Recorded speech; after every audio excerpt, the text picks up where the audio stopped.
Praise the lord. దేవుని ఘనమైన నామమునకు మహిమ కలుగును గాక. ప్రభు నామమున మీ అందరికీ హృదయపూర్వక వందనాలు. ఈ ఉదయకాలము దేవుని వాక్యాన్ని మనం విందాం. యోబు గ్రంథము 11వ అధ్యాయము 15వ వచనము.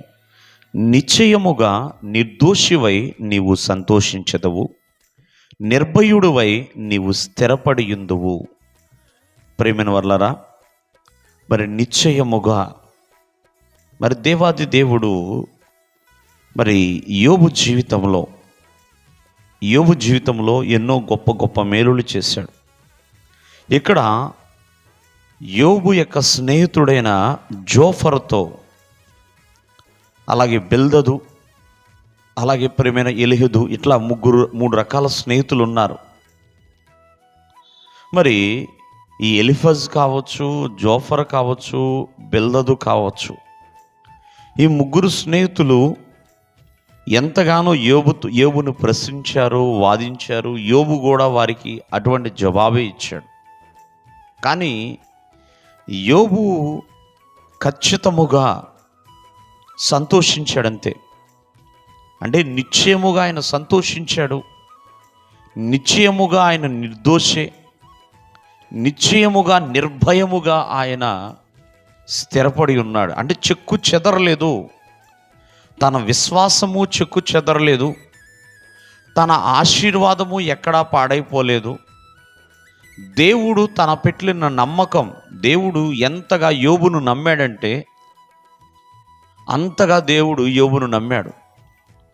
దేవుడు నమ్మిన నమ్మకాన్ని యోబు ఎప్పుడు కూడా వమ్ము చేయలేదు.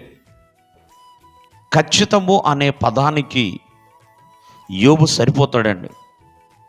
ఎందుకంటే నిశ్చయముగా అతను నిర్దోషే, ఏదో దోషము చేశాడని తనకి శ్రమ రాలేదు. నిశ్చయముగా అతను సంతోషించువాడే, శ్రమలో ఉన్న సంతోషించాడు. అన్ని రకాల పరిస్థితులు బాగున్నప్పుడు కూడా, శ్రమలో ఉన్నప్పుడు సంతోషించాడు, సంతోషంలో ఉన్నప్పుడు తను సంతోషించాడు, అన్ని బాగున్నప్పుడు కూడా. అందుకనే తను ప్రియమైన వాళ్ళరా ఎప్పుడు కూడా స్థిరత్వం కలిగిన వాడే. యెహోవా ఇచ్చెను, యెహోవా తీసుకుని అని అన్నాడండి.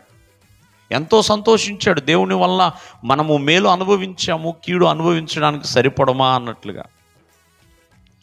కాబట్టి నిశ్చయముగా యోబు ఎల్లప్పుడూ కూడా నిలిచే ఉన్నాడు, నిర్దోషిగానే ఉన్నాడు, సంతోషించే వ్యక్తిగానే ఉన్నాడు, నిర్భయుడుగానే ఉన్నాడు, స్థిరపడే ఉన్నాడు అంతే. అటువంటి యోబు యొక్క భక్తి జీవితము దేవుని దృష్టికి చాలా ఇంపైనదండి. దేవుని దృష్టికి యోబు యథార్థవంతుడుగానే ఉన్నాడు, భక్తిపరుడుగానే జీవించాడు. కావున ఈ ఉదయకాలం మందు నిశ్చయముగా దేవుని దృష్టికి ఎలా ఉంటున్నారో, దేవుని ద్వారా నిశ్చయమైన ఆశీర్వాదాలు పొందాలి అంటే అటువంటి ఖచ్చితమైన భక్తి కూడా దేవుని ఎదుట చేయాలి. దేవుడు మిమ్మల్ని ఆశీర్వదించును గాక. ఆమేన్.